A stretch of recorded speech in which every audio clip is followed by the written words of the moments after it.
الحمد لله حمدا كثيرا طيبا طاهرا دائما مباركا فيه ملء السماوات وملء الأرض وملء ما بينهما وملء ما شئت من شيء بعد.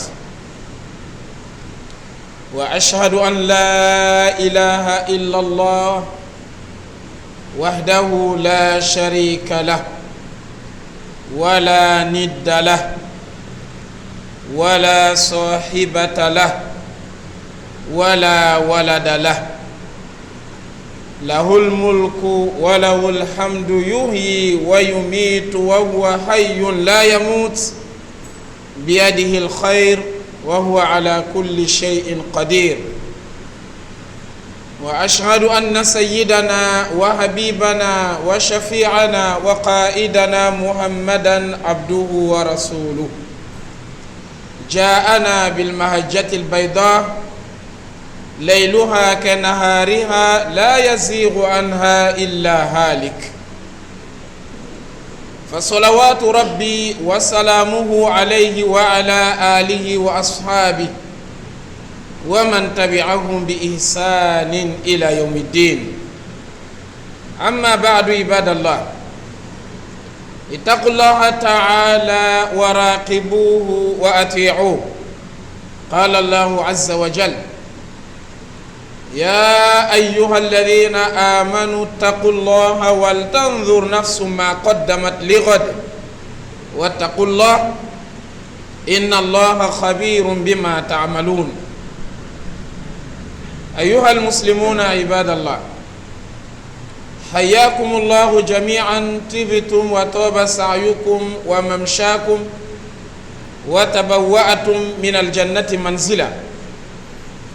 وأسأل الله العلي العظيم الذي جمعنا على هذه الأرض الطاهرة النقية المباركة على طاعته، على غير أرحام تجمع بيننا ولا أموال نتعاطاها، أن يجمعنا في الآخرة مع سيد المرسلين وإمام المتقين في مستقر رحمته وفي دار مقامته، إنه ولي ذلك ومولاه.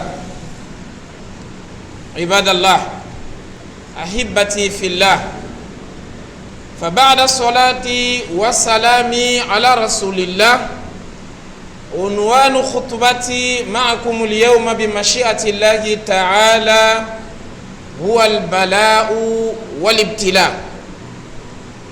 والبلاء والابتلاء كلمتان إذا اجتمعا افترقا وإذا افترقا اجتمعا،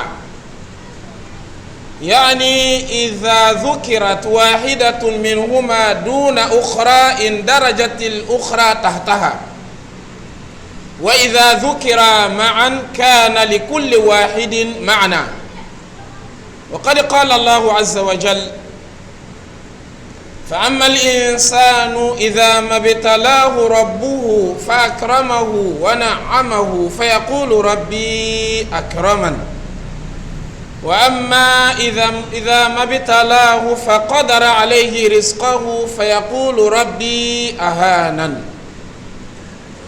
قال الله تبارك وتعالى: إنا جعلنا ما على الأرض زينة لها لنبلوهم أيهم أحسن عملا وإنا لجاعلون ما عليها صعيدا جرزا. وقال الله سبحانه وتعالى: ولنبلونكم بشيء من الخوف والجوع ونقص من الأموال والأنفس والثمرات وبشر الصابرين الذين إذا أصابتهم مصيبة قالوا إنا لله وإنا إليه راجعون. صدق الله العظيم. Alhamdulillah, la louange est exaltée soit à Allah, le Seigneur de l'univers. Je lui demande de répandre sa paix, son salut sur le sceau des prophètes et messagers, Muhammad sallallahu alayhi wa sallam, le fils d'Abdullah, ainsi que sur sa noble et pieuse famille, sur ses fidèles et vertueux compagnons, et sur tous ceux qui emboîteront leurs pas dans l'accomplissement du bien et la piété jusqu'au jour de la rétribution. Cela étant, chers frères, chères sœurs, je vous invite ainsi que ma modeste personne à la crainte d'Allah. Craignons Allah comme il doit être craint et observons ses recommandations. Obéissons-le. Allah exalté soit-il, il nous dit dans le Coran glorieux: ô vous qui avez cru, craignez Allah et que chaque âme voit bien ce qu'elle a avancé pour demain. Craignez Allah car Allah il est parfaitement connaisseur de ce que vous faites. Chers frères, chères sœurs, notre sermon d'aujourd'hui, par la permission d'Allah, va se dérouler autour des épreuves, autour des tentations, autour des tests que l'être humain vit pendant son existence sur cette terre. Les épreuves, sans doute, chers frères en islam, ont été créées 50 000 ans avant même l'avènement de l'être humain sur la terre. Avant que tu ne sois né, avant que tu ne viennes dans ce bas monde, de 50 000 ans, ce qui doit arriver comme épreuve a été déjà créé par Allah. Ça veut dire, ça t'a anticipé, ça t'a dévancé dans la créature. Voilà pourquoi, voilà un élève qui a voulu se rebeller. Il s'est présenté devant son maître. Il a dit à son maître: moi j'ai 3 questions dont je n'arrive jamais à trouver leur réponse. Et ces 3 questions m'installent le doute. Le maître a demandé à son élève quelles sont ces 3 questions. Voilà que l'élève va dire clairement à son maître: comment pouvons-nous croire à une chose que nous ne voyons pas? On nous dit qu'Allah existe, mais on ne voit pas Allah. Comment je peux croire à quelque chose que je ne vois jamais? Le maître a demandé: et quelle est la deuxième question? Il dit à son maître: on nous a dit que le diable, le Satan, a été créé du feu, mais qu'il sera brûlé dans le feu. Comment une créature qui est à base du feu sera brûlée dans le feu et il va sentir le mal? Le maître a demandé: et la 3e question? Il dit: ma 3e question, on nous dit que le destin existe. C'est-à-dire, ce qui doit m'arriver est déjà là, c'est déjà planifié, prédestiné par Allah. Et je n'ai aucune possibilité pour me défendre. Voici mes 3 questions pertinentes. Le maître a regardé à son élève et lui a donné un coup de gifle. L'élève dit: je t'ai posé des questions, au lieu de me répondre, mais tu m'as giflé. Il a dit: les 3 réponses de tes questions se retrouvent dans ce coup de gifle. Alors l'élève a dit: je n'ai rien compris. Il a dit à son élève: tu as dit qu'Allah existe, mais on ne le voit pas. Alors tu as le doute même sur l'existence d'Allah. Lorsque je t'ai giflé, qu'est-ce que tu sens? L'élève a dit: je sens un mal. Le maître a dit à son élève: alors le mal là, est-ce que tu vois? Est-ce que tu as vu le mal? L'élève a dit non. Il a dit: c'est de la même façon. La façon dont tu sens que tu as mal, mais tu ne vois pas le mal, c'est comme ça également que nous aussi nous observons ou nous constatons l'existence d'Allah à travers ces signes. Mais nous ne le voyons pas. La deuxième réponse, tu as dit que le Satan a été créé du feu. Il sera brûlé dans le feu, mais comment il va sentir le mal? Il a demandé à son élève: lorsque je t'ai giflé, tu as eu le mal, bien sûr. L'élève a dit: j'ai eu le mal. Il dit, mais moi j'ai été créé à base de quoi? L'élève a dit, tu as été créé de la terre, de l'argile. Et toi, tu as été créé de quoi?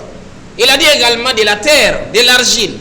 Mais je t'ai giflé, tu as eu le mal. C'est de cette même manière que le Satan a été créé du feu, sera jeté dans le feu, brûlé par le feu, il va sentir également le mal. Comme de la façon tu as senti le mal, lorsque je t'ai giflé avec ma main qui est à base de la terre, ta joue aussi qui est à base de la terre. La troisième question, qui était au sujet du destin, des épreuves. Alors voilà, le maître va dire, est-ce que hier, tu savais que j'allais te gifler aujourd'hui? Il a dit non. Il dit, le destin c'est la même chose. Ça t'arrive pendant que tu n'es même pas prêt. Tu ne t'attends même pas, mais ça a été déjà créé par Allah subhanahu wa ta'ala. Alors, chers frères en islam, le destin existe dans la vie de chacun d'entre nous. Voilà pourquoi, regarde le prophète Muhammad sallallahu alayhi wa sallam. Il va perdre son oncle, il va perdre son épouse, il va voyager, aller à Taïf et sera rejeté, repoussé, insulté, chassé par les habitants de Taïf, alors qu'il est le meilleur des créatures d'Allah. Les épreuves d'Allah dans la même année. Son oncle Abu Talib meurt, Khadija meurt, il a quitté la Mecque et il veut aller se réfugier à Taïf, il a été repoussé par les habitants de Taïf. Tu n'es pas le bienvenu ici. Ça c'est le prophète Muhammad sallallahu alayhi wa sallam. Regardez un peu le messager d'Allah et les compagnons. Lorsqu'il a mis le plan de Ghazwat Uhud en marche, il a entendu que les mécréants depuis la Mecque ont formé une armée, ils veulent venir attaquer les musulmans à Médine. Il a rassemblé les musulmans et il leur a dit, voilà le complot qui est en train de se former. Il y a une armée qui va quitter la Mecque, venir nous combattre. Qu'allons-nous faire? Est-ce que nous allons les attendre sur place ou bien nous sortons de Médine pour aller les rencontrer? Il y a eu deux groupes. Le groupe des jeunes, et ils disent au messager d'Allah, nous, on propose qu'on puisse quitter de Médine, aller à leur rencontre. On ne les attend pas ici. Les vieux disent, attendons-les sur place. Le messager d'Allah a regardé les deux camps. Il a vu que les voix des jeunes remportaient sur les voix des vieux. C'est-à-dire les jeunes étaient plus beaucoup. Alors le messager d'Allah s'est rabattu aux côtés des jeunes. Il dit alors nous allons partir les rencontrer. Dans une société, on a besoin des jeunes et des vieux. Toute bonne société doit être construite à base des jeunes et des vieux. Les jeunes, ils ont la force, ils ont la physique, mais l'expérience manque souvent. Les vieux qui n'ont pas la force, mais ils ont de l'expérience. Même là, le messager d'Allah, son souhait était qu'ils attendent à Médine. Mais il a trouvé que les jeunes étaient beaucoup. Donc voilà, il est rentré dans sa maison. Il s'est apprêté, il a pris son arme, il a porté son bouclier, il sort. Les jeunes ont senti que le messager d'Allah lui-même voulait qu'on reste. Ils ont dit, oh messager d'Allah, nous renonçons à notre proposition. Attendons-les ici. Le messager d'Allah a dit pas question. Il ne convient pas à un prophète d'Allah qui a pris la décision, qui s'est apprêté, a pris déjà son arme pour aller combattre, de reculer et rester ici. Alors nous allons partir. Ils sont sortis de Médine. Ils sont allés à la rencontre des mécréants. Voilà, ils vont faire face à ces mécréants. Le messager d'Allah, en tant que chef d'armée, il a donné le plan de la guerre. Il a choisi 50 personnes, des tireurs d'élite. Il les a mis sur la montagne, Jabal al-Rumat.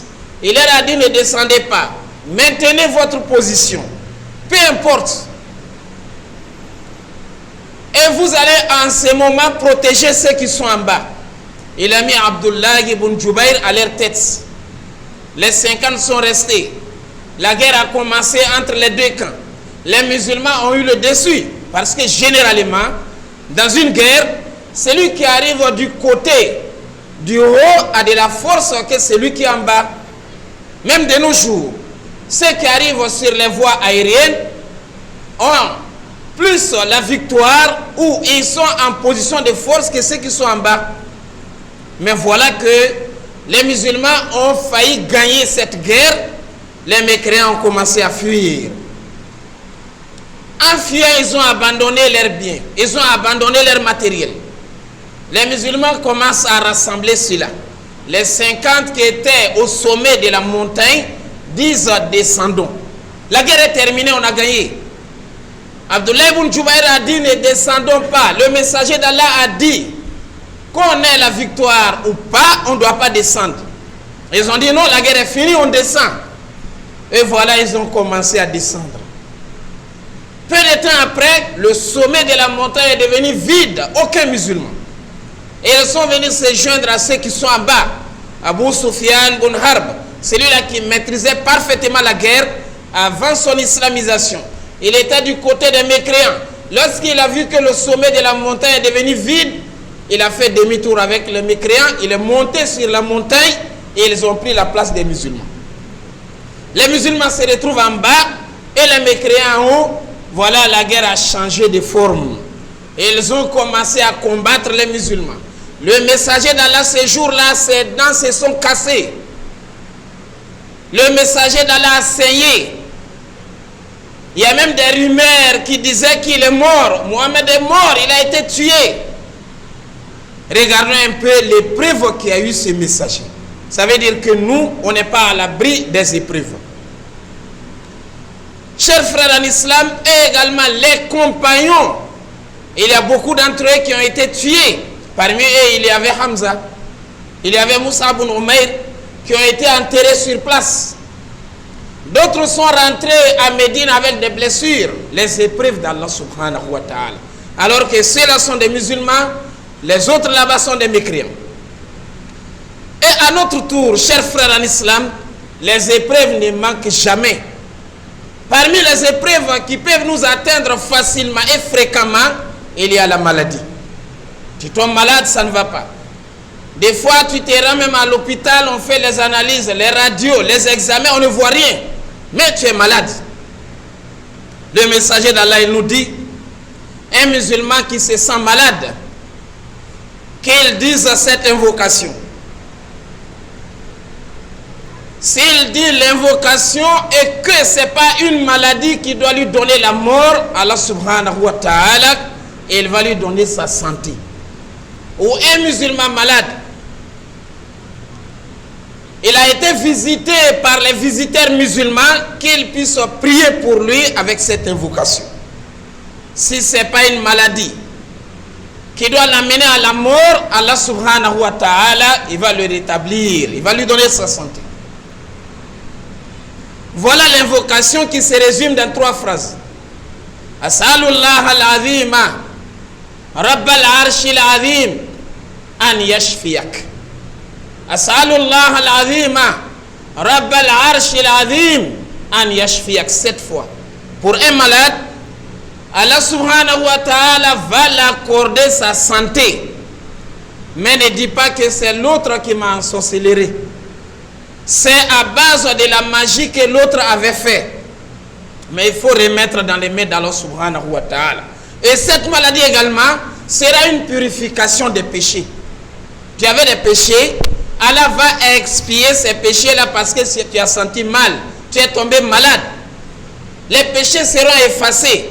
Ça, c'est l'une des épreuves qui peuvent atteindre un musulman. أقول قولي هذا وأستغفر الله لي ولكم ولكافة المسلمين من كل ذنب فاستغفروه إنه هو الغفور الرحيم.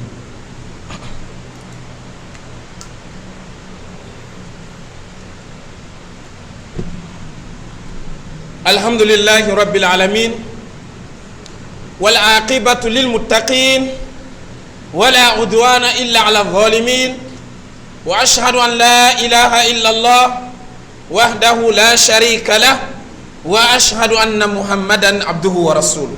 Deuxième invocation, toujours au sujet de la maladie, à la recherche de la santé. Le messager d'Allah, il nous dit il faut dire Allahumma rabban nas adhhib al-ba's ishfi anta shafi la shifaa duna shifaik shifaan la yughadiru saqama. Tu fais cette prière là, cette invocation pour un malade, Allah subhanahu wa ta'ala, il va lui accorder sa santé.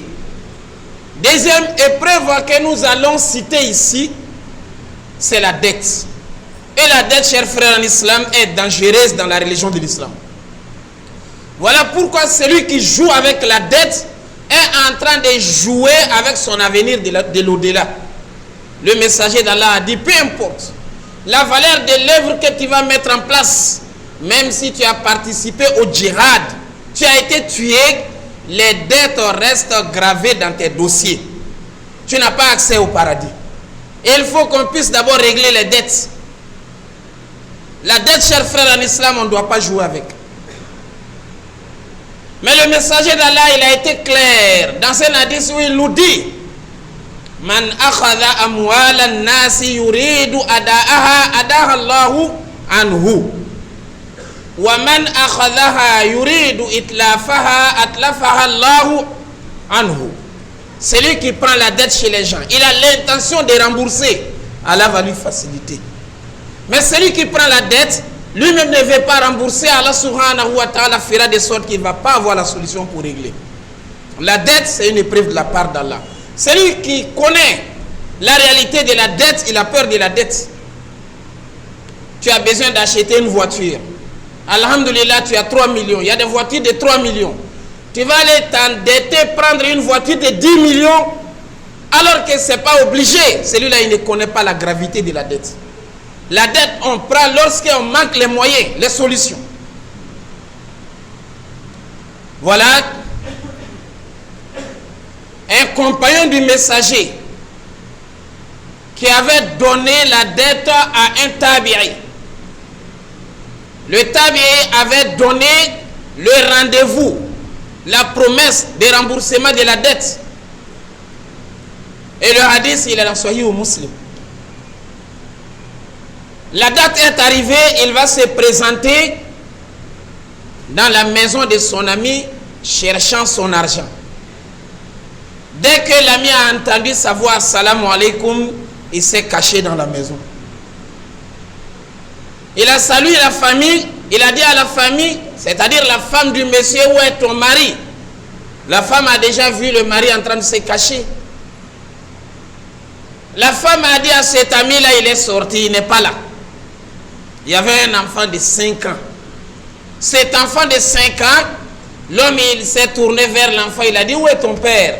Dans l'amusement, voilà, l'enfant va dire, mon père, lorsqu'il a entendu ta voix, il est rentré sous le lit de ma mère. Il est là. Il est dans la maison. L'homme est rentré dans la maison. Il allait trouver son ami en bas du lit, il a pris sa main, sort. L'homme sort. Il lui a dit, mais pourquoi tu te caches de moi? Il dit, Wallahi, je te jure que je n'ai pas eu l'argent. Et j'ai eu honte de te mentir. Toi, tu es un compagnon qui a accompagné le prophète. C'est ce qui a fait que je me suis caché. Son ami a dit, l'accord qui est entre nous est annulé. Amène le papier qu'on avait écrit, la décharge. Il a déchiré. Il dit, ma dette, elle reste valable. Jusqu'au jour où tu auras, il n'y a plus de date. Et je ne vais plus te réclamer. Mais si tu trouves, sache que moi, tu as mon argent. Ceux-là, ils connaissaient la gravité et les conséquences de la dette. Mais de nos jours, celui qui te doit, il te dit, appelle-moi là où tu veux. Va te plaindre là où tu veux. Il néglige les conséquences de la dette. Le messager d'Allah, il priait à Allah. Parmi ses invocations, il y avait وَمِنْ غَلَبَةِ دَيْنِ وَقَهْرِ الرِّجَالِ. Allah, éloigne-moi contre les dettes, les conséquences, les gravités de la dette. Mais celui qui a pris la dette, il a l'envie de payer, mais il est rentré dans les difficultés. Le prophète Mohammed sallallahu alayhi wa sallam, il a enseigné cette invocation à Ali ibn Abi Talib. Et il y a un homme qui est Mukatab. Mukatab en arabe, c'est un esclave qui est sous l'esclavage, mais le maître lui a dit, si tu peux me trouver telle somme, tu es libéré. L'esclavage, il faut comparer de nos jours, c'est comme quelqu'un qu'on a mis en prison à vie, il va mourir là-bas, il ne va pas sortir. C'était comme ça l'esclavage. Tu n'as pas ta liberté, tu travailles pour le maître, tout appartient au maître. Maintenant, un homme qui est dans cette situation, on lui dit, si tu amènes 5 millions ou 10 millions, tu es libéré. Donc lui, il a tellement l'envie d'avoir cet argent venir donner, il est venu voir Ali. Il a dit à Ali, voilà mon maître a dit, si je trouve telle somme, il va me libérer. Ali ibn Abi Talib lui a dit, le messager d'Allah m'a appris cette invocation. Tous ceux qui arrivent à réciter l'invocation avec la sincérité, une dette, même si c'est à la grandeur d'une montagne, Allah va lui faciliter le remboursement. Alors prends cette invocation. Allahumma kfini bihalalika an haramika wa aghnini min fadlika amman siwak. C'est tout. Allahumma kfini bihalalika an haramika wa aghnini bi fadlika amman siwak. Tu fais l'invocation, Allah va t'ouvrir les portes pour te permettre de rembourser les dettes. Parmi les épreuves qu'on peut vivre dans ces bas mondes, il y a également la mort. Voilà, tu as un proche parent qui est mort, tu as un enfant qui meurt. Ibrahim al-Harbi, il avait un enfant. Cet enfant-là, en grandissant, les gens voyaient vraiment qu'il avait de l'avenir. Ibrahim al-Harbi étant un imam, il a appris à son enfant le Coran, l'enfant a mémorisé. Sahih al-Bukhari, il a mémorisé. Sahih Muslim, il a mémorisé. À l'âge de 12 ans, l'enfant, il est déjà classé parmi les connaisseurs. On voyait en l'enfant là un avenir brillant. Voilà qu'un jour, il va dormir. Il voit un rêve le jour du jugement. Les gens sont exposés sous le soleil. Les ciels sont en train de couler. Mais il y a des jeunes hommes qui sont en train d'aller puiser de l'eau quelque part, l'eau fraîche, venir servir certaines personnes. Ils viennent, ils donnent, ils repartent avec les récipients. Il y a un jeune homme qui venait avec de l'eau. Lui, il a tendu la main, il a dit, serre-moi. L'enfant a refusé, il a dit, moi, je ne te sers pas. Ibrahim al-Harbi a dit, mais pourquoi? Il a dit, nous sommes des enfants qui sont morts à bas âge et nos parents ont supporté. Et ils ont reconnu que c'est Allah qui avait donné, c'est Allah qui avait pris. Voilà pourquoi aujourd'hui, nous partons prendre de l'eau fraîche, venir servir nos parents. Quand il a vu son rêve, quelques jours après, son enfant décède.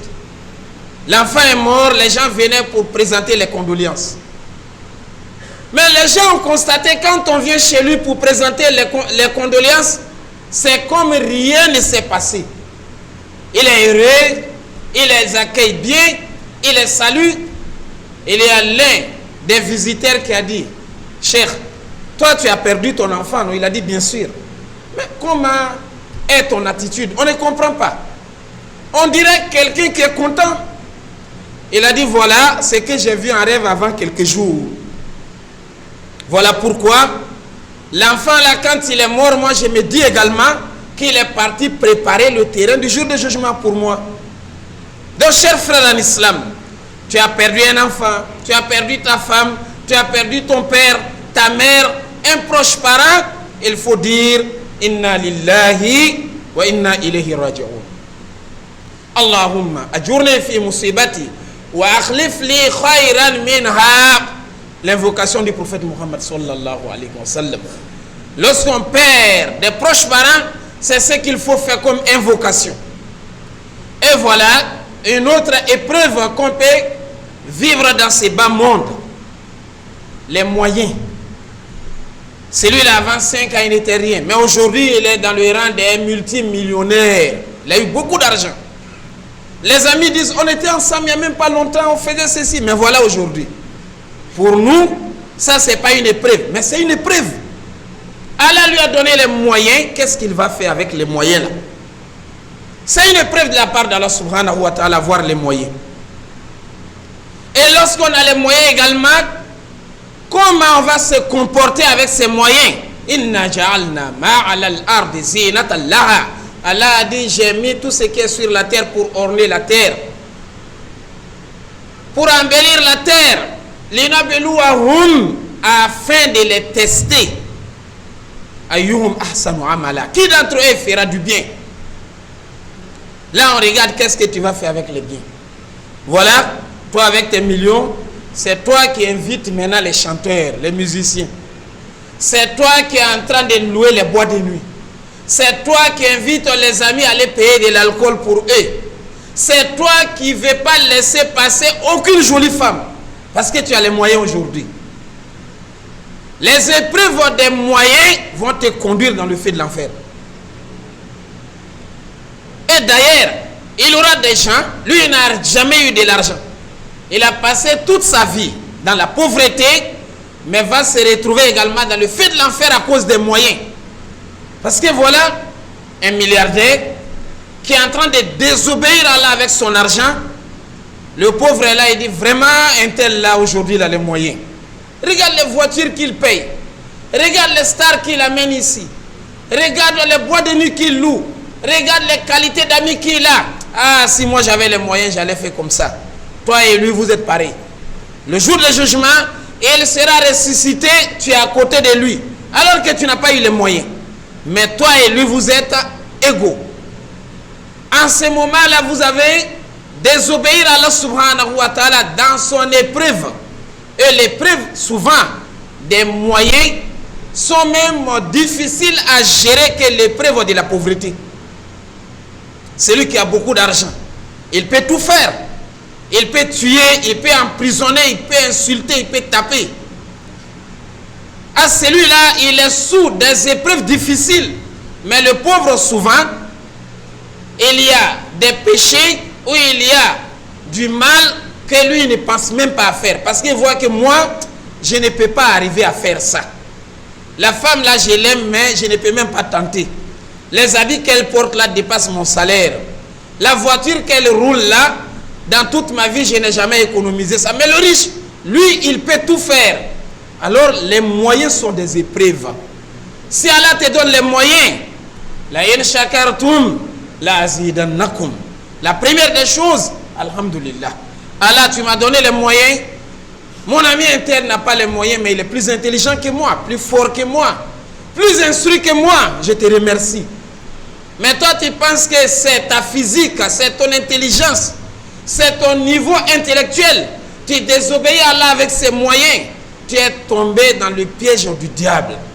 Voici quelques épreuves, Inch'Allah Ta'ala, que le musulman peut subir dans sa vie. On demande à Allah subhanahu wa ta'ala qu'il fasse que nous soyons parmi les patients lors des épreuves. Et qu'Allah subhanahu wa ta'ala pardonne nos péchés. Qu'Allah subhanahu wa ta'ala pardonne à tous nos morts, qu'il guérisse tous nos malades. Allahumma a'izza al-islam wal-muslimin wa adhilla ash-shirka wal-mushrikin wa dammir a'da'aka a'da' ad-din. Allahumma salli wa sallim wa barik ala Muhammadin wa ala ali Muhammad كما صليت وسلمت وباركت على إبراهيم وعلى آل إبراهيم في العالمين إنك حميد مجيد سبحان ربك رب العزة عما يصفون والسلام على المرسلين والحمد لله رب العالمين قم إلى صلاتك.